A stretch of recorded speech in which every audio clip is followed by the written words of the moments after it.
And welcome, everybody, to this wonderful second edition of The Neighborhood Watch, Episode 2, coincidentally, with us reviewing Evil Dead 2. What a coincidence. Peter, how are you today? I'm Peter. good. I'm good, Dr. K. Thank you. How are you doing? Me too. I'm doing good. I'm doing good. All right. Yes, I'm excited about this. We watched it, Evil Dead 2, for the, 1 billionth time? Conservatively, yes. Last week, around a week ago. Yeah, about a week ago. Yeah. Taking us a few days to get into the studio of the Neighborhood Watch. But now we are here, ready with guns blazing. That's right, everybody. Hold on to your horses, because here it comes. That's right. So we watched the current Blu-ray Awesome Edition of Evil Dead 2, so that everybody knows exactly what we're talking about. And Peter and I came to the realization that for all of the iterations of Evil Dead 2 that between the two of us we have watched, VHS, rented VHS, owned VHS, DVD, special edition DVD, and now Blu-ray, which is kind of special edition because it's got everything that was on the collector's edition DVD. The movie content really hasn't changed at all that we could tell, except for, that is to say, what I mean by content is no deleted scenes, no adding in or adding out, but other things are different with the newer versions, which, as Peter pointed out a second ago, the color values changing and being better. That's right. Certain aspects. So for all of you interested in loving this movie, it is really cool to see the differences between versions, especially if you have a tube TV to watch it on a VHS player. You can see the golden era of what makes this movie such a cult classic. Well, and it's such a difference now to see it, because I think this was the first time I've seen it. Your TV's like a 4K too, right? Yeah. Yep. So this is the clearest I've ever seen Evil Dead 2. Right. It's just like such a different experience, but still good. And it's one of those movies where I was thinking about it and see if your experience is the same as mine, but most of my friends would probably say out of the Evil Dead movies, their favorite is Army of Darkness. Right. I think a majority. Yeah. Yep. So, and even like with my brothers and stuff too, if we're ever going to watch one of these Evil Dead movies, everybody's like, "Oh, let's watch Army of Darkness." Right. And I get voted down. I don't get to see Evil Dead 2, which I think is the superior movie. Yes. Right. And that's what you were saying that too. Yeah, without a doubt. Yeah, I mean that's got the most experimentation going on, the most creativity, they're just taking all kinds of risks every few seconds because they just don't care. They don't have a budget. They don't have, they're just going to go for it. Exactly. So what I'm getting to is, usually I've seen this movie, when I have been able to see it, is by myself because nobody else will watch it with me. They want to watch Army of Darkness. So it's funny to watch it with somebody. So if you have a chance, watch it with somebody because it's actually much funnier. I find myself laughing a lot more watching it with you. Absolutely. Than I do when I'm just watching it myself and being like, "Oh, that's a cool camera move. Oh, that's a cool technique." Now it's like with more people, it's just so funny. Yeah. I forgot how funny that movie is. Right. Evil Dead, especially Evil Dead 2, is special in the regards that it is slapstick humor funny. It's not just that lightening the mood, trying to put a little bit of humor in there to scare you again. No. It's way more over the top. It's Three Stooges. Fantastically Three Stooges. Yep. Yeah. Well, it has to be because there are 5 guys credited as being the evil dang chimps. Fake Shimp. Yep. Yeah. So it's got to be Three Stooges. But right. I mean, did we put our disclaimer on this? No. So our disclaimer, everybody, please. If you are interested in The Evil Dead and want to know what we're talking about without a bunch of spoilers, go stop this right now and go watch it. Go watch any version of it. And even go watch from the beginning, watch Evil Dead 1. Yeah. Right? Oh, yes. Even though Evil Dead 2 is basically a remake of Evil Dead 1. Right. Right? The beauty of this series, yes. To be then rebooted in 2000 14 is Evil Dead, which was pretty good. You know, it was definitely, that one was definitely not funny. I don't think there was no, any not funny. at all. Yeah, they took a totally cut different out approach. all the comedy. Yeah. But please, if you're like, I think I want to see this movie, but I don't want to know everything, then go watch it and come back. And please sit in on the conversation with us. Kind of our approach here at Neighborhood Watch for the first 100 or so episodes is going to be that we just deconstruct everything and talk about everything that makes a movie great, i.e. we are really doing these for people who either totally love the movie and are intimately familiar with it like we are, or who don't even necessarily want to see the movie but want to hear about the movie or want to hear about all of the total obscura that Peter and I are overflowing with. That's right. Because we're very planetary in our delivery. We like to talk about one thing just to talk about something else. For that matter. That's true. That's true. Yeah, and I think this movie is such a foundational movie too. It's such a, I mean, I know we were talking about that when we saw it. How you know, for me, it's I have that. I don't have a movie snob in me, but it's approaching that sometimes. Yes. And I always know, okay, I can talk to this person if they say, yes, I love Evil Dead 2. Then it's like, okay, now we've established a baseline. We kind of know that we're into the same things, and we can go from there, you know? That's right. If I'm talking to somebody and they say, well, I like Army of Darkness, I think that's the best one. That's fine. I mean, I love Army of Darkness. It's a great movie. It's fun. It's just not as good as Evil Dead 2. That's all I'm saying. Agreed. Agreed. And it's the thing, you know, we're splitting peas here because they're all great. Yeah. And so this isn't about is one just not a good movie. Right. But there is one that is clearly the best, right? Well, or the best. Well, I mean, it could have something to do. I was going to say it could be like, if you saw Army of Darkness first, or you were somewhere in your life where that was the movie that meant something to you, that's very important. That's true. There's the nostalgia reason. Yeah, exactly. You know, I think I saw Evil Dead 2 first. Mm-hmm. That was the thing. We rented that thing so many times. And then, so I was so hyped when Army of Darkness came out in the theaters. And it was good, but I really have to admit, because I love the movie now. I love Army of Darkness. I think it's great. But they're two very different movies for a million reasons. And the easiest one to point out is big budget, right? Big budget, and you can tell, like in Army of Darkness, it's still very Sam Raimi. I mean, it's absolutely. Full of Sam Raimi's crazy sense of humor and crazy, angles and things like that. Yes, but there is that feeling of like a committee behind it too. That's right. And there was, right? Old Dino De Laurentiis and everybody else. That's right.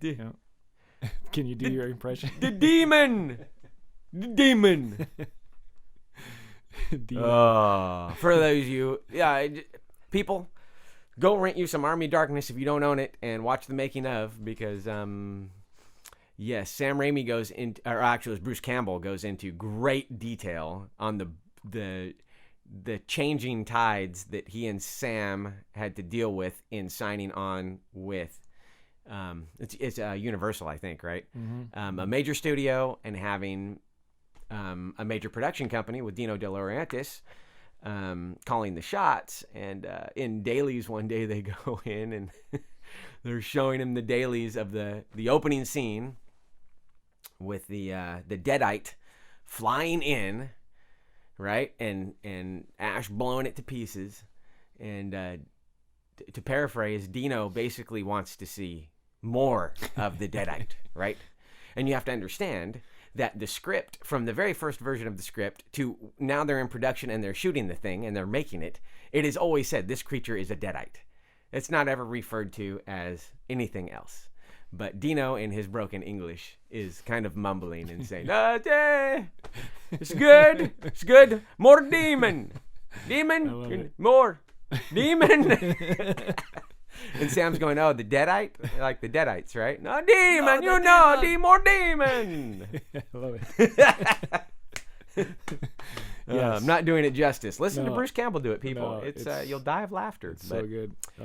That's what happens when you take something great like that and you get production people involved. You know what it is? It's almost like, and I'm not the hugest Pink Floyd fan, but I feel like this is kind of a good example for how I'm thinking about it. It's like Evil Dead 2 is Dark Side of the Moon, and Army of Darkness is The Wall. Yeah, right. Absolutely. So they're both brilliant. They're both great in their own ways. I feel like people that are really into like the ideas of music, I don't know. That's not so good though, because there's a lot of ideas in The Wall too. Yeah. I just maybe because Dark Side was before, and it was they're still kind of playing with the gestation of the bubbling of these ideas, and then they kind of come into fruition in The Wall. There you go. It's more interesting, at least for me, I prefer Dark Side of the Moon because I feel like they're just at the beginning of these ideas, and that's more exciting. Right. Absolutely. It's just my opinion. No, that's a great parallel. Yeah, and that's how Evil Dead 2 is for Army of Darkness. It's like they're like, if we had a big budget, how would we do this? And they're trying to figure it out in Evil Dead 2, and there's just something very DIY and and very just bare bones creative. Yes. And risky. You can just feel it, And in Army of Darkness, it's like, well, if we make a mistake, we'll just reshoot it 100 more times until we get it right. No, you got it. Yeah, it's the risk taking. It really is the risk taking part. You can feel it. There's something to be said when, just in the arts in general, is when you've got your back up against the wall to get it done, you are far more inclined to take risks. That's right. And to really force yourself to bring your A game to the table.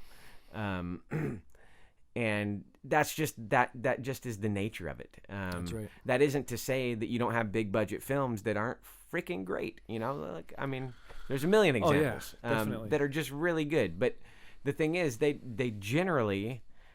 more polished, but they aren't risky, right? So that is to say, look, pick any Star Wars movie, any of the good ones, and they're super even A New Hope, even the first version of A New Hope, which had some budget, not a great budget, but comparatively, it had considerably less budget than the rest of them. But it really did have. That's why everybody was so freaked out in '77, where it blew their minds, right? Because everything prior to that was crap. Sci-fi was a joke. You could see the cardboard sets and everything, and the masking tape, and exactly. This was like, whoa, right. But and even there, not that, I'm not saying that they weren't taking risks either. There, they were taking risks. But what I'm trying to get at with Evil Dead is that when it's kind of like our options are, we just do it. Right. We just have my brother hanging from the ceiling in a harness with a huge tear in the middle of his suit, and we just shoot that, and it looks great, and no one's going to notice anyway. Just keep it. Yep. You just keep that because the performance was good, and for us to reset and do it again, we're all going to die of a heart attack.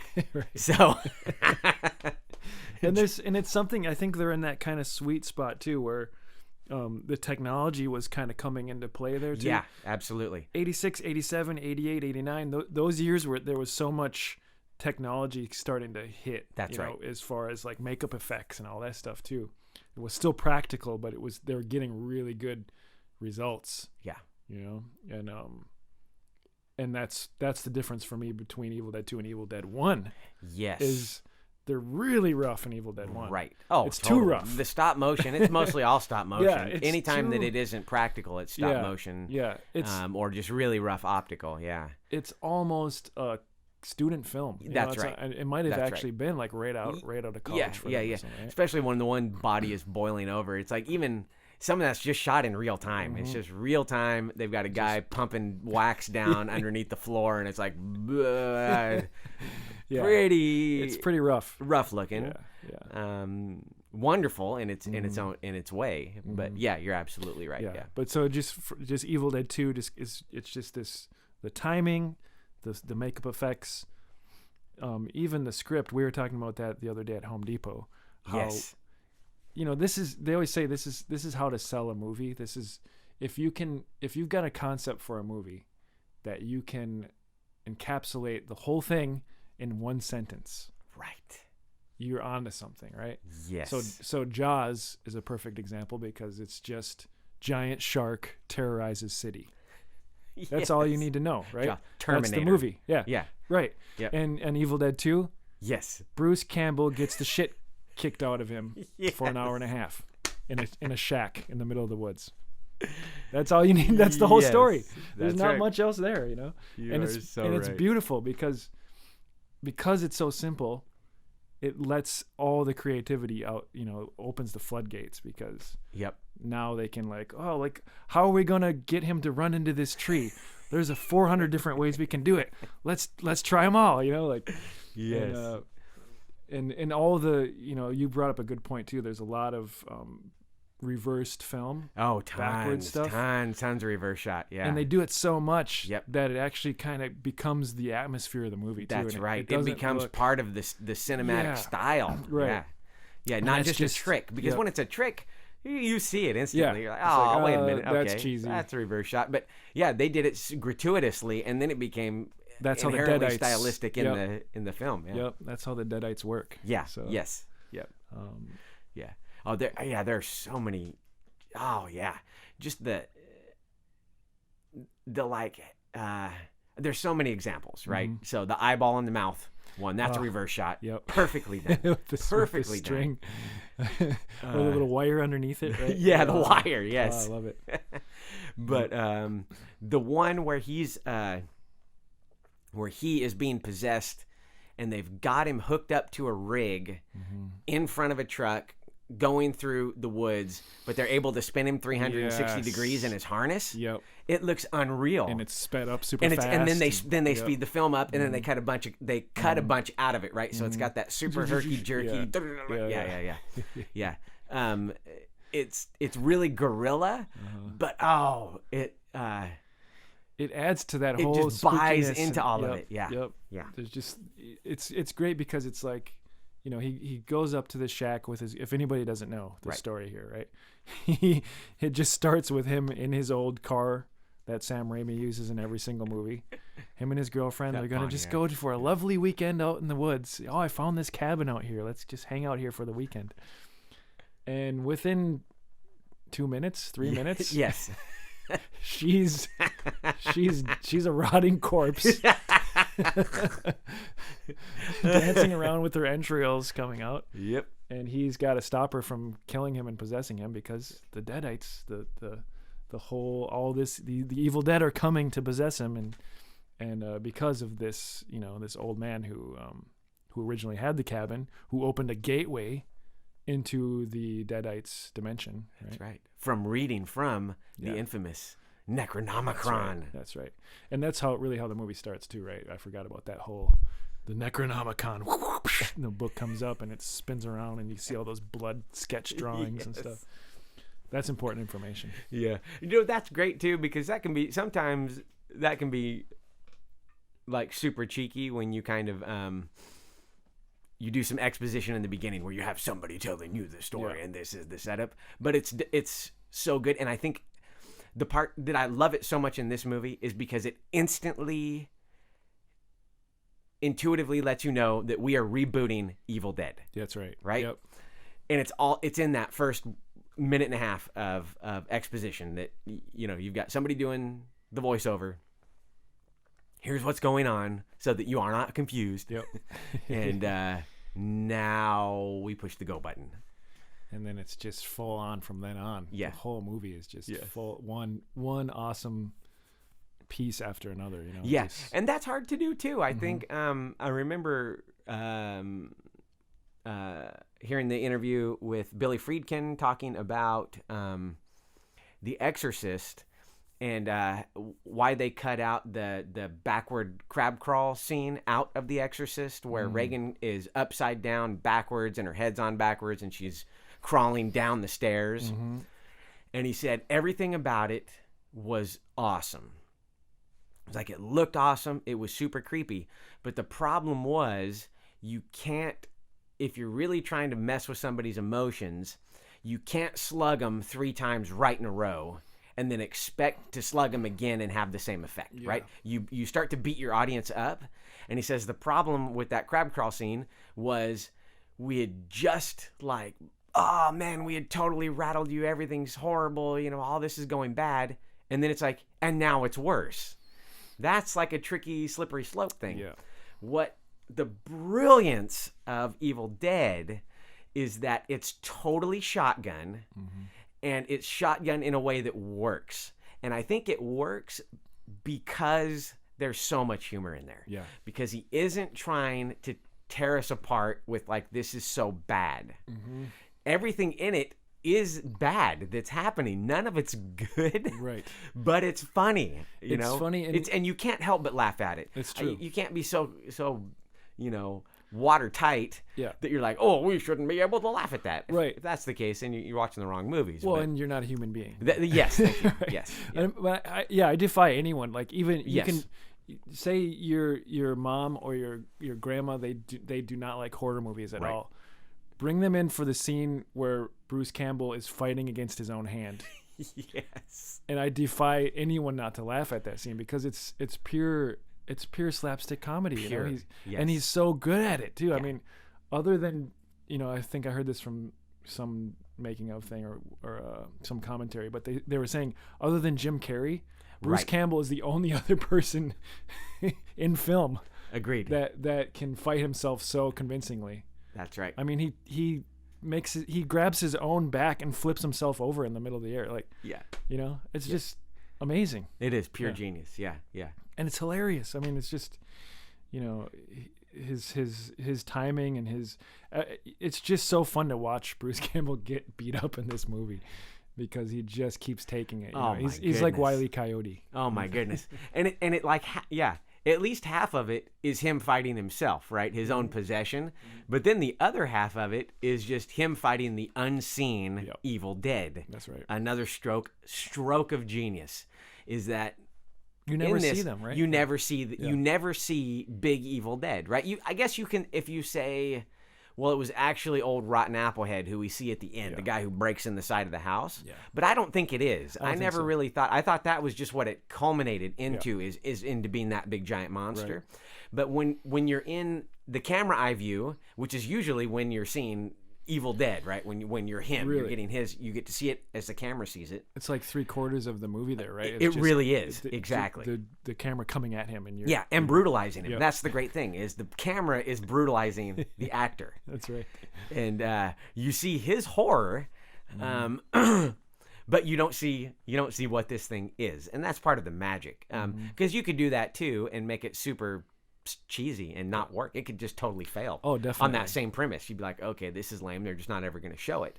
But they do show. I mean, Evil Dead 2 has never fallen short on not showing enough. Right. I mean, between Henrietta and the gallons of blood coming out of the wall and the fire hose of blood. Yeah. No, they're definitely showing enough. Yeah. It's just that I think what was happening is Sam Raimi, such a huge Hitchcock fan too. Exactly. Right? Yeah. I mean, the guy, I think he still dresses in a suit all the time, just like Hitchcock did, right? Whenever he's directing. He's living the life. Yeah, I mean, he's totally a Hitchcock fanatic. And it's so interesting to see, the Hitchcock style kind of filtered through Sam Raimi's lens, because Sam Raimi's also a huge Three Stooges fan too. And those things coming together absolutely makes this Evil Dead 2 machine run. And what he took from Hitchcock is that whole idea of let the audience imagine. The audience's imagination is way more powerful than anything that we make and put in front of the screen, right? You're absolutely right. Play on their fears, play on their expectations. There's so much expectation in this movie, right? What's going to happen? What's behind the door? Oh my goodness. And he just keeps hitting you with that stuff. Yes. When they throw Ash headfirst into the cellar, which that shot, just the one shot of him going headfirst into the cellar is beyond good. Yep. It is down the stairs. It's so good. But then as soon as Ash sees Henrietta, the just firing on all cylinders, it just starts happening, right? I mean, that little moment, because we've introduced the other characters, right? So they've all come in. They see it's a bloody massacre. They of course have to assume that everybody's dead and this guy's alive. So this guy's a mass murderer. Yeah, and she's like, "You killed my father," all that stuff. Yeah. So throw it, keep him, lock him up in the cellar. Mm-hmm. But They hear Henrietta and he starts screaming down there. All of a sudden you see it's like the camera looks at everybody and they're like, oh shit, maybe we made a mistake. Everybody realizes at once, including the audience. Right. And then you just go to Bruce Campbell's face, and that scream coming out of him is like... It's brilliant. It's like a 12-year-old girl scream yes. out of Bruce Campbell. It's nothing short of brilliant. Yeah. God help me, I buried Henrietta in the earthen floor of my fruit cellar. And then it's just that scream. Oh God, yeah. And then she's like, and then you got Ted Raimi coming out of there, and yeah. Oh, that's that. I mean, there's just something about that. I think it's just for me. I got so much of my life outlook from this movie. I think I know. You know, it's a very there is a lot of us out there, but we are a very small subsection of the movie-going public that get comedy and horror like this. Oh my goodness, yeah. Yep. And there's not too many movies that get it like this either, right? Exactly, right. But it's just perfect. It's the style of this movie has informed so much of my life outlook, or even my style, as you know, because agreed. Whatever I draw or whatever stories I come up with, there's just so much this vibe that they found. Yep. And it's totally deserving too. Mm-hmm, Yeah, absolutely. There's those things. There's those moments. You know, we all have that album. Yeah. That it was that one record. I heard that, and then all of my doors swung open. That's right. Yep. And then I understood, right? Or there's that movie, or there's that book. Each art form, I think, if we're lucky as an individual, that we have that moment where it really is broadening our horizons. You know? That's right. And I couldn't agree more. I've told Peter this 100 times, but for the rest of you, me and my best friend in high school, Steve, we were total, not mall rats, but video store mall rats. Yes. We lived in a town where it was 110 degrees all summer long. And we just at some point in grade school, I think, maybe 6th grade, and then definitely by junior high, though. Anyway, we both had parents who loved movies, and then we loved movies. And then we found the thing to do all summer long when it was unbearably hot outside was just to go hang out inside Video City and look at all the movies and somehow scrape together $1 to rent something. Mm-hmm. And we would go back time and time and time again to Evil Dead 2 because it was a default for us, right? As soon as we saw it that first time in 7th grade or 8th grade, or even when you see the cover, we were talking about that too. The cover screams video, at you. It's just that skull with those eyes. That's right. Yeah. What an image. That's what I was getting at. Yeah. Steve and I, so Video City was cool. The horror section was in the back of the store, and you had to walk like you were walking into a barn, and they had it was all props and everything, and there was like a coffin in the middle of the floor. They did a really cool job. Nice. But we didn't know anything about Evil Dead, and we were young, and we were able to take risks. You know, I think as you get old, and I'll speak for myself. Not that I've gotten more conservative, but I've gotten like ideas about what is good and bad, and I don't take the same risks that I took when I was young. Because I was looking for what was good. I was looking for what I wanted, and I was way more willing to just be like, I'll try that. Well, we didn't have a barometer back then, That's too, right? right? You're absolutely right. Like now if you're cruising through Netflix, yes. I mean, you can tell literally by the cover and the sentence about it. You're like, oh, I've seen 20 movies like that before. Nope, not interested. Right? Absolutely right. Back then, you're just like, what is this? That's right. What is this? Right. Steel Magnolias? Maybe it's good. That sounds cool. That's got the word steel in it. Oh man. Yep. Totally. I mean, we should talk about mistakes sometimes, right? Like, that looks good. Boring. I think boring's the worst. That one was oh god, that's such a, I can't believe I've seen that movie too. You know, I know I've seen it probably 2 or 3 times. Yeah, It's if you want to feel bad about life and about the human race, just watch Steel Magnolias. You'll get depressed really fast. Oh my goodness. That was one. Speaking of video stores, though, Yes. that one was one where like everything would be out at Hollywood Video, right, or Blockbuster. Yep. And then you'd be like, oh, but Steel Magnolias is still there. Right. We would even joke about it. My friends and I would be like, well, we can get Steel Magnolias. No, that's all right. That's time. That's great. Oh man. But yeah, oh man, Evil Dead 2, you would just keep going back to it. Yeah. And that first time it was like, well, that cover is too good. It can't be bad. So the other one was that we did. So the cover ones that I remember distinctly is Evil Dead 2, and then what's the I'm drawing a blank. The Peter Jackson, the one with it's Dead Alive. Dead Alive. Thank you.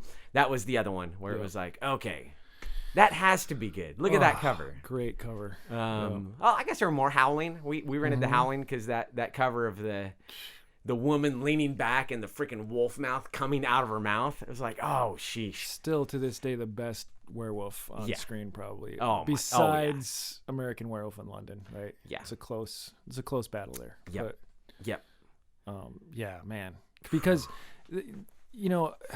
even the new, remember the Wolfman with Benicio del Toro? Yes. Yep. He still looked like a cat. Yep. You got to have that huge muzzle. Yep. And that's what made the Howling so awesome, was like those werewolves were 9 feet tall. Exactly. And their muzzles were 3 feet long. Right. And they're just full of teeth. Yes. Yeah. And you're just like, wow, that's a real werewolf. Yeah. And speaking of going back to taking risks, right? Like we got to change it. We need to just change. Stop putting that stupid little, the little applications and the little bit of furry hair hands, and then keep his suit on, and he's just like, waxwork. That's the other one. When John Rhys Davies turns into the like 9 foot tall werewolf. Yeah. Yes. Yeah. For the same reason, he's got the super long legs, the super long front legs, the super long dog back legs, and the giant mouth. Yeah. There were a few handful, but then we get to everyone has to CG and we get to Twilight. Even before that, one of my just absolute. I just hate this movie. I should see it again because I think I've only seen it when it came out, and I was so disappointed in it. But it was Van Helsing. Oh yeah, saw that in the theater with my before we were married. Yep. Saw that in the theater and had so much expectations for that. Me too. And it just I could go on and on about how awful that movie is. It's probably the number one thing that I hated about it though was how they dealt with Dracula. Yeah. In that movie. Yes. Because he wasn't he walking around in daylight? Oh yeah. Yep. There's nothing with the mirror. All the rules of Dracula, the mirrors can't see his reflection. No, it's fine in this one. Right. That's one of those things. If you're gonna redo the mythos, you have to let us know that you're gonna redo it. Make it you clear. have to. Yep. And that's not because we're dumb, but that's because we have expectations, right? And so, a great movie, Silver Bullet. Yes. They let you know what all the narrator is taking you through and saying, more or less, is telling you what the rules are, right? And so then as a viewer, you say, okay, dang, I'm all in, right? Well, Van Helsing did the opposite. They said, okay, we're going to take all the classics, right? We got Frankenstein, we got the werewolf, and we've got Dracula, and we've got all, all of this. We're in Transylvania, and Van Helsing, and but we're going to change the rules basically for everything, and we're not going to let you in on that. And you have to just accept it. Yeah. And then if you're going to change the rules, make it better then, make it more interesting. Thank you. But you can't change the rules and make it less interesting. Right. No, I think they were going for gratuity, right? Yeah. They're like, look this, look that, look that. And you're just like, well, it's not just interesting. Just awful. Yeah. Yeah. And I still have arguments with my dad about that movie because my dad brought me up on good bad movies, right? He instilled the idea of like, this is a bad movie and it's good because it's bad, right? And there's a lot of movies that I learned about and that I still love because of that reason. Absolutely. But he'll try to group Van Helsing in with these too. Oh. And he'll be like, no, this is a bad movie and that's why it's good. And I'm like, no. They were trying to make a good movie here, Dad. Trust me.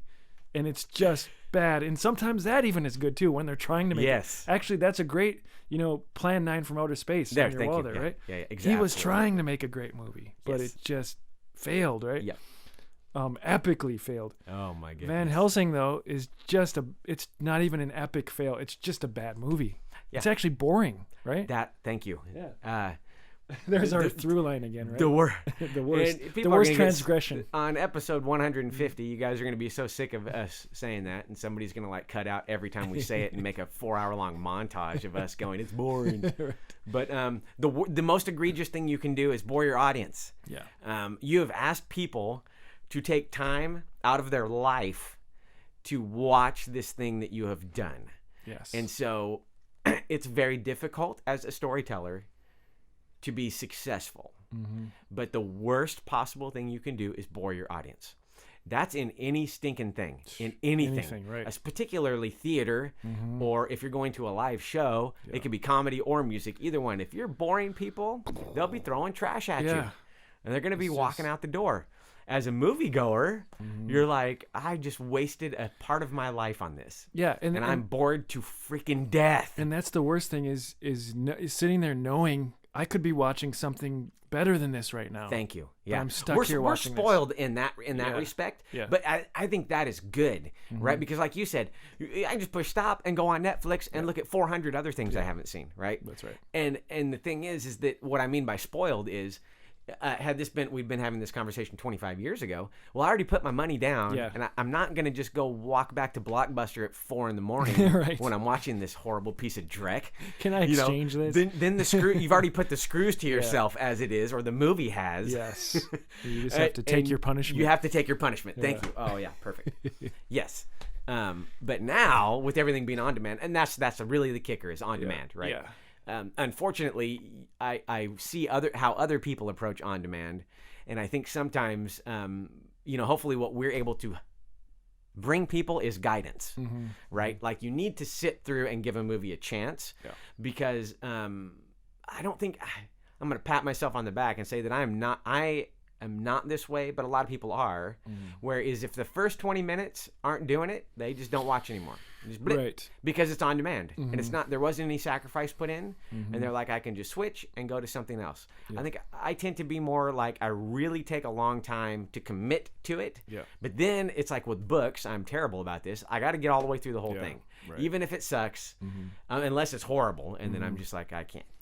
This was a bad pick. But, I know exactly what you mean. Yeah, because the thing is I find myself as I get older less about that with books now. Yeah. But I used to be that same way too. I'm like, you just got to get all the way through it. Yeah. People say this is good. Everybody's telling me I should read it. I just got to power through it. And I think Lord of the Rings is a good example of that. Oh yeah. Where, my dad was telling me again, my dad was like, you got to read these books. Stop reading Conan. Read Lord of the Rings. That's the real stuff, right? Yes. And that first 50, 75 pages of Lord of the Rings is just like a slog. You got at least 40 pages of just concerning hobbits. Yep. And hobbits are like this, and they wear green and yellow, and you're just like, where is the story, And and then you get past that though, and then it's just then so the rewarding. Floodgates right? open. Yeah. And then it becomes my favorite books of all time. Right. So you're always thinking about that absolutely when you go to other things, right? Exactly. Like, oh, this is really bad in the beginning, but maybe it'll be like Lord of the Rings. And, right. And unfortunately, most things aren't. So. Right. And especially when we go to bad horror movies. Oh my goodness. There's very few that will reward you that same way. Yes. And a lot of the times, with bad horror movies, the great thing about that is if you know ahead of time, like if your expectations are low, then you can have really high spirits about watching it, right? That's very true. So long as it isn't boring. Yep.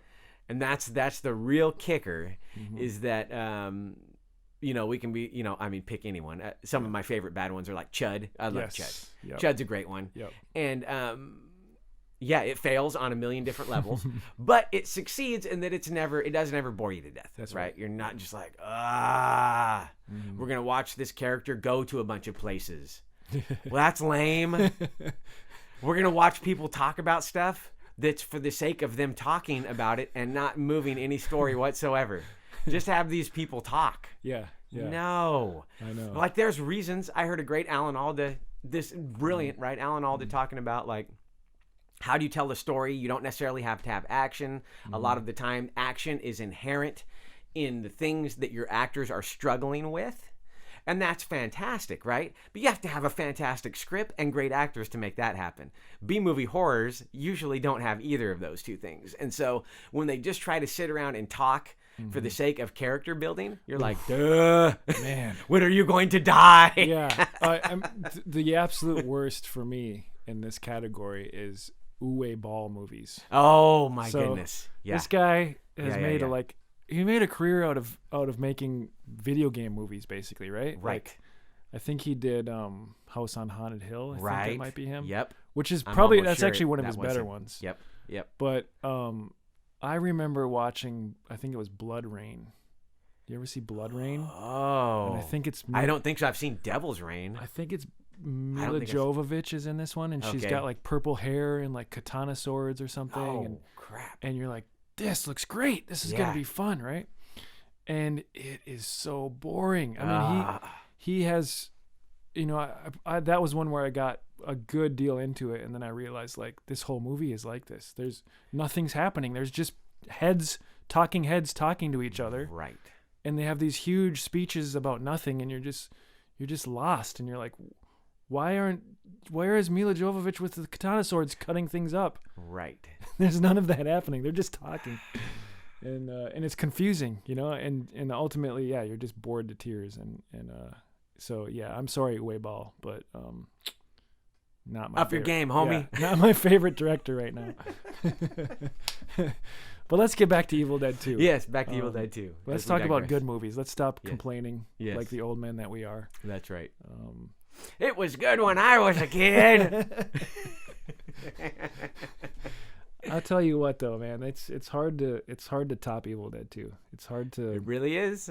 That's the barometer, though, as you were saying. Speaking of barometer, when you were talking about that, when it's like, before you know any better, you're you want everything, right? I need to know what's good. But that looks cool. That looks cool. Yeah, but so now, once we get a little bit more jaded and we know what we like, Evil Dead 2 really becomes one of the things that you are comparing against, right? And that's not necessarily fair, but it's how we situate ourselves in the world, right? We just do it. And Evil Dead 2 is such a... Again, how I saw it too. We were talking about this. How, I was not even a teenager yet. Maybe I was just like 13 or so. I can't remember exactly how old I was. Yeah. It wasn't that much longer after it was released, but I saw it on HBO. In the middle of the night. Yes, right. And it was always like, so I saw it a few times, never the whole thing. And I think I even back then too, I didn't realize what it was called. I never got to the beginning. I was like, what is this movie? I hope it's on again, And I just saw most of it randomly one night. And for me, that experience of just finding this treasure in the middle of the night. Absolutely. You want to recreate that with everything you see then after that. And you're just hoping for that experience again of just being like, maybe I'll catch some random kick-ass awesome movie in the middle of the night again. Yep. And it's just they're just very few and far between like this. They are, and it's so funny because for me that was From Beyond, probably 6 years ago. So good. Or maybe 7 years ago. I just had my first child, and she wasn't sleeping well at night, so I was holding her, and I would just sit, and she would sleep on me, and I would channel surf, right? So I channel surf across AMC. And it's literally 3 a.m, and there is some epic horror movie on, and I don't know what it is, and I only watched part of it, and I was kind of, I wish I had just stopped and watched it, and then been like, that is fantastic, right? But I kind of kept surfing around, and so then I go back to it, and I'm like, this looks really good now. But then either I fell asleep, or she woke up, or I got distracted. And then I didn't know what it was. And it's one of those things, when you talk about having a scratch, right? That was one of the longest running worst scratches I had because I didn't watch enough of it to know who it was. I said, okay, so just knowing what I know it's 80s. I know it's gratuitous practical effect. I know that there's a guy in it, but I couldn't remember who it was. And I was like, man, I really think that it's freaking RoboCop. Peter Weller. But then I was like, I don't know, because I didn't know what year it was. Yeah. So I was like, that could have been Peter Weller, but I'm not sure because there was so much blood and guts. But there's this eyeball that pops out of the middle of his head, and he has an antenna. And then, so for my listeners, you probably all figured out. It was From Beyond. It was one of those scratches where I was like, I have to find that out. And it went on for years and years. And then finally, I'm sitting around looking up Dario Argento movies. Yeah. And then I put, oh no, I was watching Masters of Horror. I was like, wait a minute. H.P. Lovecraft. Yeah. I was like, that movie. That was a Lovecraft. H.P. Lovecraft. And then Jeffrey Combs. Yes. I kind of was jumping back and forth, and then I hopped on IMDb, and I was like, you know what? Maybe that was Jeffrey Combs. Maybe that was Rock My World. Yeah. I figured it out. Man, that's an awesome movie, and it's such a go back to H.P. Lovecraft for a second. Yes. Evil Dead 2 with the Necronomicon. Absolutely. Totally Lovecraftian. That also, I mean, and it's funny because I wonder how many people have read H.P. Lovecraft just from seeing Evil Dead 2. I know, sure. Or From Beyond, or any That's one your of those gateway, other great 80s horror movies that just referenced H.P. Lovecraft. Yes. And that's how people were like, wow, who is this writer, right? Absolutely. Oh, it had to be a gateway for just a huge, for a whole generation. For me, I think I just didn't realize that was like the Necronomicon was it, and it was the thing for H.P. Lovecraft for me with Cthulhu's. Yes. Was the song Cthulhu by on Ride the Lightning by Metallica. Right. I was like, what's a Cthulhu? And then I had this friend who had an older brother, and he's like, oh, dude, let me tell you about what a Cthulhu is. It's this giant thing that lives under the ocean and has a squid body. Yes. I was like, what? What? More, please. And yeah. And then the doors open. Yeah.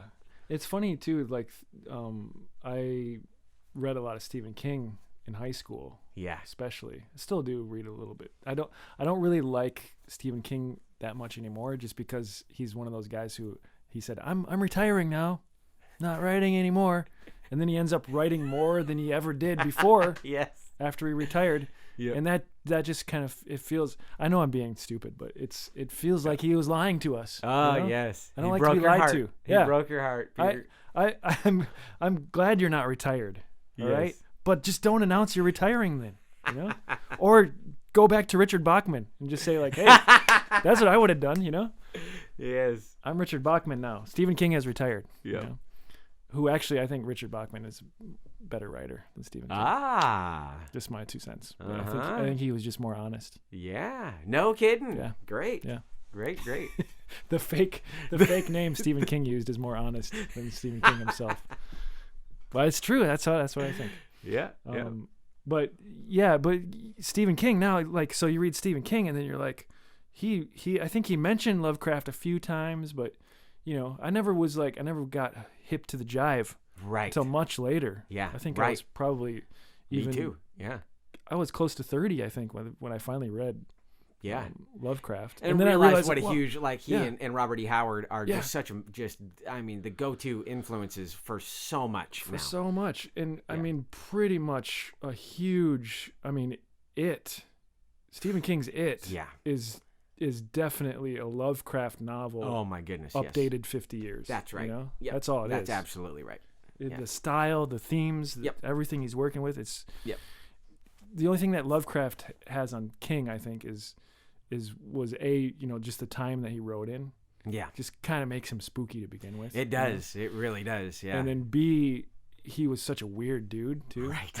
Stephen King, at least, he can go and talk to people. He has friends. He gets out of his house. Right. Lovecraft didn't do any of that. He just stayed in his house, and was afraid of fish his whole life. And that's why he's such a great writer. Yes. That's why the Cthulhus are so awesome. Yeah, he was horrible fear of fish. He was just hung up on fish. Yep. Man, we still got to watch Dagon too, man. Oh, I know it. I know it. And that's the same director as From Beyond too, Stuart Gordon. Stuart Gordon, yes, the master. Yep. Dagon is one of those great. That's one of those movies that you hope to be finding in the middle of the night. Oh, right. That's definitely one of those movies. Yes. It was like made in Spain. You can tell like all the actors are Spanish and they're trying to speak English with Spanish accents. Yes. But they're trying to make it look like, well, maybe this is, in New England somewhere. It's just this weird town where nobody really can speak English. Yes. But it's just awesome. The special effects, everything is just great, low budget, probably early 2000s movie. Yeah. Great. Excellent movie. Dagon. Isn't Dagon the name of the god? The god. Yeah. Yes. Yep. That I think he's definitely connected with the Cthulhu thing. Right.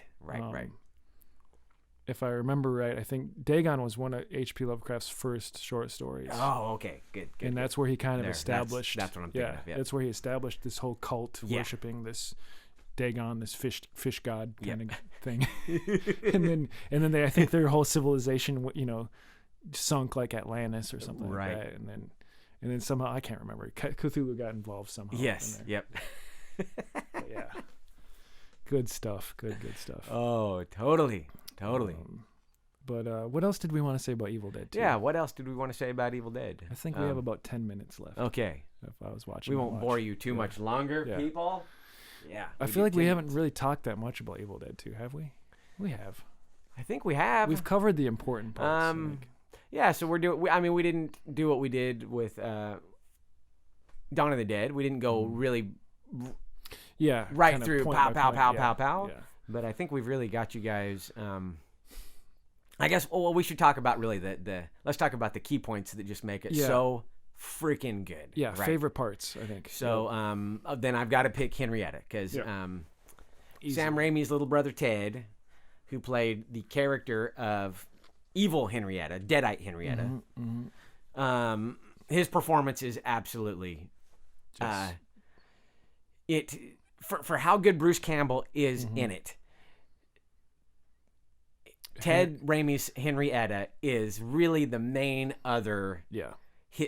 The versus part, right? It's the other side of the coin, right? Exactly. That just makes it so good because otherwise it's the big Evil Dead, and like we said before, that's just the camera, right? And so that character has its own thing, and I'm not trying to downplay that, but as far as characters that you see on screen, it really is the Henrietta character. And we have to give K&B Studios their respect there because good memory. Yep. They just, with all the special effects, there's so much practical effects in this movie. Gratuitous, yeah. They built so much that it boggles your mind. Yes. It all looks just incredible. It does look fantastic, yeah. The fact, if you get the chance and watch the making of on the Blu-ray or the special edition DVD, it really is Hollywood magic when you see what they were working with. All those sets. They did have location sets, but those were only used for exterior shots. They didn't really do anything inside that cabin that existed. But everything else was shot in a retired middle school. Yeah. That's so awesome. They just had this middle school that some town in the South was like, just give us $500 and you can use it. And they just went in there and they built all of that stuff inside it, and on a zero budget, on a next to zero budget, and the practical effect is just so fantastic. Yeah. And you pointed out to me there's a lot of great miniature. Oh, absolutely, tons of miniature shots of the cabin, which, really good ones. Yeah. Honestly, Dr. K, I don't think I ever really thought about it or noticed it that those were miniatures. Oh, that's how well it fooled me until you pointed it out, and I was just like, those are great miniatures. Love me or blame me. Yes. Those are great miniatures. No, I think it was it's very cool to find that stuff out, like wow. Yeah. Yeah, I mean, I'm sure I didn't notice the first time either. It's what we talked about. After you've watched it like 150 times, then you start you start looking for something new, analyzing, right? Because you really know verbatim, I'm sure both of us, we could go sit in a room and just read the script. We could just say the script out, right? Definitely.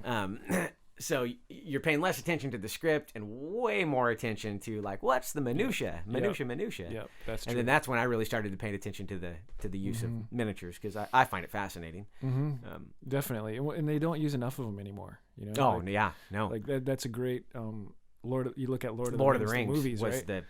And how the Fellowship of the Ring, they're using so many of those miniatures and bigatures, right? Bigatures, yeah. By the time you get to the end, though, Return of the King and even like the Hobbit movies, they started to phase those all out, and I think it suffers. It does. It absolutely does. That realness, kind of disappears, and that, I think really good miniatures, when they're done well, they can really fool you. They really can. Yeah. Absolutely, they can. Yeah. So.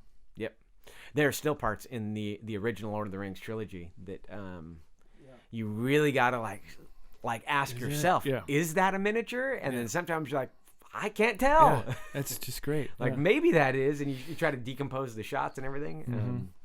But no, you're And another favorite part of Evil Dead 2 for me is, there's a lot of them, but I want to touch on the side characters. Oh yes. Bobby Joe and Jake. Yep. I mean, they're all great. We were talking about that when we were seeing it. We were watching it. For as great as Bruce Campbell is and Ted Raimi and all the special effects. Yes. You got to hand it to those other actors too. You really do. They really played it well, and they just, you can tell, like, this was a great example of great 80s horror filmmaking. It was before the 90s, where, I think in the 90s, once Baywatch hit, right? Then they were like, you know what? We just want a beautiful girl in the movie. Yep. We don't care if she can act. Yep. She's hot. Put her in there and have the monsters. Yep. Have the daemon after her. The daemon. Right? But in Evil Dead 2, they're not supermodels. That's right. They're attractive women, but they're not like, whoa, but they can act. They're great actors, Thank you. And they just sell it, and the daughter with her yellow shirt and her little kerchief thing, and just her look, her whole look, right? The 80s perm, and just put her on pause. What's her name? Linda. She's so she's just so earnest, and she's just like, oh my God, she's just really, she's all there. Yeah. And that really gets into the power of having the right support, right? Yeah. I mean, and because otherwise, without having, and it's a very small support cast in there. The whole cast is tiny, right? Yeah. It's only 5 or 6 people, but it's, you literally, you can't have Bruce Campbell be the only guy, right? Yeah. You could, but then it'd be weirder if it was just him and the girlfriend in the beginning that got killed, right? Right. It would be good, but part of what makes it so good is that you've got these other 4 characters for the second half, particularly, to really support what he's doing. I think you've really touched on a good point here, is because for me, my favorite part of the movie is the first half when it's just Bruce by himself getting beat up, right? Yes. Yep. But it's just like pepperoni pizza. That's right. Like, you love pepperoni pizza, but after 5-6 pieces, right, you're not going to keep eating more pepperoni pizza. If somebody shows up and says, here's some garlic sticks, or here's some nachos or something, you're going to be like, you know what? It's time for some nachos now, right? Totally. You're going to overdose on too much of a good thing. And and when those other characters show up, they really kind of balance out the smorgasbord there, because, Bruce Campbell is pepperoni pizza. Him getting beat up for over an hour. Is great. But you would just it would become boring. It would. It kind of would. Yeah. Or the movie could only be half as long. Yeah. That's the other thing. Yeah. You'd have to cut the whole thing in half. Yeah. And be like, okay, that happened, and then and when they show up, then you're suddenly like, okay, well, what's going to happen? You get to a them? breather, and it's like it's a total breath of fresh air too when they kind of show up, because then you're like, oh, well, wait a minute, what? And there's that great moment where she's talking to the Hicks, and he's like, sure, I'll carry your bags for you, and then she does her laugh. She does that little evil smile. Man, that shot is so good. So good. Yeah. So they did a great job. Yep. And it's fun too, because even by 87, I think audiences were pretty well versed in how the horror formula. Oh going. Yeah. So you're like, okay, here's some more characters to add to the bloodbath. Yeah, because you'd almost had by then. Well, yeah, you had almost 10 years since, in my opinion, the paradigm shift, which starts with Halloween. Yeah. Horror movies had been getting better in the 70s, no doubt about it. Yep. But the way that I like to talk about the dialogue is really you get Rosemary's Baby, which is the first, like, we're actually going to try to make a scary movie that isn't gratuitous and lame with crappy effect, right? And I'm not a huge fan of that movie, but you have to have Rosemary's Baby in order to get to The Exorcist. Yeah, you're right. And The Exorcist is the first, like, serious shift. Then what happens is you've got the 70s are like, the 70s are horrible and suck, and you get so many excellent. After The Exorcist, you get so many of these good, like, very dark, very black horror movies. Yep. And you get the other side of the coin of The Exorcist too is Texas Chainsaw Massacre. Thank you. Exactly. Yes. Which is like all the Tobe Hooper stuff. Yeah. I mean, just start naming. Yes. Yeah. Yep. Exactly. That's the next big next big jump is Texas Chainsaw Massacre. I think you've got some good stuff that comes out between 70 and 74, but the next big one is Texas Chainsaw Massacre, which really says, because Exorcist is a big budget film, right? It's on Warner Brothers, and it's very clean, and it's very clean, and it looks. It's polished, and it's. I mean, for me, The Exorcist is probably the scariest movie I've ever seen. Right. Agreed. But it's still Hollywood. That's right. Yeah. That's right. Whereas Texas Chainsaw Massacre is absolutely not. The other side. It's the the dirty side. Go flip the boards over in your backyard. What's underneath that? And that's the Texas Chainsaw Massacre. It's a total game changer, too. And but so what I'm getting at is that so you get these great, just dark, nasty movies, and then you get Halloween. Yeah. And I think Halloween instantly sets the tone for what's going to happen in the 80s. You're right. And I think what you were talking about with everybody starts to, like, understand the formula and everything all starts with Halloween, right? Because there's so many, Halloween gets ripped off so many freaking ways from Sunday that it's not even funny, right? Yeah. I mean, literally, I would love to interview people who said, yeah, man, when we were going to shoot this horror movie, we all sat down and said, how do they do Halloween? Yeah. And then we just did a checklist and we said, we got to do that, we got to do that, we got to do that, right? Well, in Halloween, Exorcist is mainstream too. I mean, it is, sure. absolutely. I mean, it's definitely mainstream. But you also had people with knowledge of the book too, right? That's right. There was that kind of double thing going on. Yep. Where Halloween was like an original thing. It was its own dang thing, but it was firmly mainstream. Yes. Not only mainstream, but like hooked into like the teen population. Oh my goodness. Too, right? And that was the shift. That's shift. Once you get to teenagers. That's right. Now you're riding high on the mainstream. Right? And we're not laying any blame here on Carpenter and Deborah Hill, because what they made was fantastic. They're geniuses. The filmmakers can't, you can't really blame the medium for the pop culture reaction to it, right? Exactly. But you can blame the medium when how the medium shit heels start to respond to it. Yeah. Yes. Yeah. And that's unfortunately the bastardization of, hey, look, we get young people, we get young teenagers, because it never stopped. Even today. This is, I think, what you were getting at. Yeah. It got to the point in the 90s where it was like, they don't even need to be able to act. Yeah. If they just have pretty faces and they'll run around with no clothes on, then we've got a horror movie. Yeah, that's it. And the problem now as a horror fan is you have to cipher through all of the crap, right? You We're really, like, no, crap. You have to almost just kind of follow those directors that you can trust. Thank you. Exactly. Right? Yeah. And then you'll be like, okay, I know. So true. I know that they approach this with some intelligence. Yep. So I'm going to watch what they make. That's right.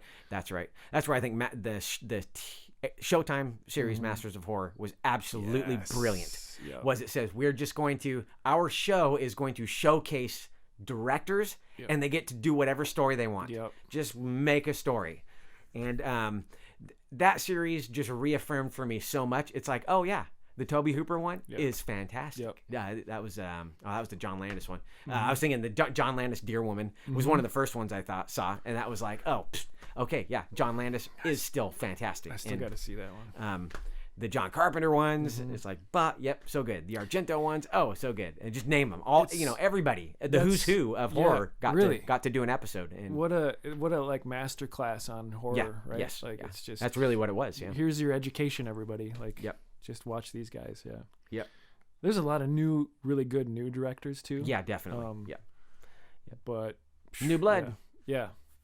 One that really blew me away recently, man, this is a few years now too, Cabin in the Woods. Oh yes. Right. Yes. Which was like, whoa. Yep. That really, I couldn't agree. I had such low expectations. Yep. And it really kind of hooked into that whole formula. It even had that Evil Dead 2 kind of vibe, right? It did. It really did. Yeah. And then it just went in a whole another direction with it. Oh my goodness. Like, that one will really blow your mind if you haven't seen it. That is so great, man. When you get on the ride and all of a sudden it takes a left turn and you thought it was going straighter than an arrow and you go, nope, we're going left. Yank. Amazing. Yeah, that was one of those films for sure. Yep. And another one like that recently, which I can't recommend this movie enough, even though the last quarter of it or the last third of it is not the best. Yeah. But the whole thing leading up to it was okay, I'm losing the title now, but it's Tucker and Dale versus Evil. Oh yes, right. You keep telling me about this. We have to. Oh, you're gonna love it. We have to do it. It's definitely doing that same thing too. It's following that whole thing of like, here's a group of teenagers going to the woods. They're gonna hang out at this cabin. Let's see what happens. Yes. And that goes in the whole definite comedy vein. Right. But it plays off of all those archetypes and all those expectations you have. Yep. All the Friday the 13th movies, all the Evil Dead 2 stuff. It all kind of hits on those things. That's great. And it's just so fun to watch because you're just like, oh, I know what's going to happen. And then something else happens and you're like, right. Oh, and that's called savvy, right? Yeah, because I love it because so exactly what you're talking about. This is where you've got filmmakers who are not dumbing down to their audience. They know what their audience knows, right? And so the hugest mistake you can make in making horror films is to dumb down to your audience. Not dumb down to. Right. I said that totally wrong. To dumb down for your audience, right? Because that's offensive. And that's part of what just is like, who are you fooling? Right. What are you trying to do here? Who are you making this Who for? are you? Yes. Right? Do you think that I'm a jackass and don't, I think what you're talking about is like, no, man, we're all in this together and we all know we know the bigger picture, right? Yes. So let's play with that. And then, go back to Van Helsing again, right? Yeah. Here's something where they just gave him tons and tons of money. Yep. And they're like, here, play with the Universal Studios monsters. That's exactly what it was. And you would feel like any decent artist would look at that and be like, oh my God, what an opportunity. Yeah. I'm going to pay respect to the past, but also make something for the future, right? Right. And what this guy didn't do was respect the past, I felt. Right. He just crapped all over the past. Yeah. And as an audience, when you're seeing that happen and you're like, you're just crapping on the whole history of horror movies here. Right. I'm not gonna like this. Right. I'm not liking this. Thanks, but no thanks. So that's it. You have to. There's a whole history of movies here that you bring to it, and you don't have to be an old fart like us. You don't. You can be any teenager that's seen a few movies will hook into this. That's right. For all you youngins out there, yeah, man, these are your gateways. Always be looking for your gateways, right? If anyone ever gave you advice. I don't mean to sound like some freaking Yoda character here, but be aware that there are gateways for you, and you can either open the door or you can not. You're right. And it's stuff like that where when you open the door and you say, I don't really know what all of this is referencing, but then you do your homework. Yeah. And you find out what it is referencing, and you find out how awesome those wormholes are to go into. You go down those rabbit holes, those wormholes, and you just there's so much out there. Take a look. It's in a book. It's a wonderful thing with film. There is so much. There is so much. We just hope to guide you in the right direction, point you in the right direction. And one other thing too is a good filmmaker. Yeah, they can pay respect to the past, or they can just give you that wink too and be like, I know what happened, but now I'm going to go this way. That's because why not? Yep. And that can be fun too, right? Yes, if it's absolutely. If it's done intelligently and entertainingly. Right. Right. So Because in the end, that's what it all is. That's what it's all about. We want to be entertained. We want to be entertained. We want to have a little while where we don't have to think about any real stuff. Yeah. And just have a movie. Because that's what this all boils down to. Well, that's very true. And horror movies in particular, I think, are a great way for us to deal with real life. Oh, absolutely. Right? Yeah. and they can be escapism. That's right. But they can also be real commentary and really make you think deeper on like, wow. That's right. There's some scary stuff going on. The zombie stuff, as we were talking about in the last episode. Yep. Be afraid of zombies, but also be afraid of deadites. Too. Right. They could be out there. Deadites. They could be out there. Next time you go camping. Yep. There's rotten apple head coming for you. All right. Anything? Let's wrap this up by saying, is there anything, if you were making Evil Dead 2, that you would change? Oh my goodness! Because we've talked about all the good things we love about it. Oh my goodness! That I'm asking you this, not knowing my answer either. Yes. This is the first thing that comes to my mind. And I've thought about this. Not about this question specifically, but like what are maybe the things that otherwise like I wish were different, right. And so I'm just going to posit that in there. Okay. I think Sam Raimi, unfortunately, wasn't 100% sure he was going to get greenlit to do another one, right? So this is always like it's seat of your pants thing, and you're just going to do what you're able to do. Yeah. So if I could change anything, all I would do is I would be back in time with Sam Raimi, and I'd say, look, you're going to get greenlit to do a third one, Army of Darkness, and I would have continuity in the final scene with the next movie, because you and I were laughing our asses off. When you see the medieval soldiers and everything at the end of Evil Dead 2, their costumes are so funky and just raggedy and like they're not really, I don't think you were maybe supposed to laugh at them, but that's right. They're so bulbous and cardboard looking. Like they just like the thing is so ragtag. Like they had a couple of suits of armor from Bill and Ted's Excellent Adventure. Right. Where the Iron Maiden guys. Yeah. They had those two suits of armor, and then they had to make everything else. Yeah. So I guess if I could change anything, it would be a seamless move from the end of Evil Dead 2 to the beginning of Army of Darkness. Yeah. But I don't think that's not reasonable, but I guess that would be the one thing that I could, if I could do anything. Well, that's a great example. That reminds me of like what they did with Back to the Future and Back to the Future 2. Right? Exactly. Like that just beautiful. Yeah. Right. Seamless. Seamless, even though they have a different lead actress. Yeah, I know. They really, and Crispin Glover wasn't there either for it. They still were just, they did it perfectly. Yeah, you're right. I would change when Bruce Campbell is down in the cellar. Yes. And he's getting the pages from the book. Yes. Oh, right. Yes. And he throws up the clump of papers, and they all magically stick together in one clump. And then she just catches them the first try. Yes. It's hilarious. Yes. I do love it, but I would change that, I think. Yeah, it bugs you for sure, right? It really stands out. Like that is... Okay, now I can't believe that.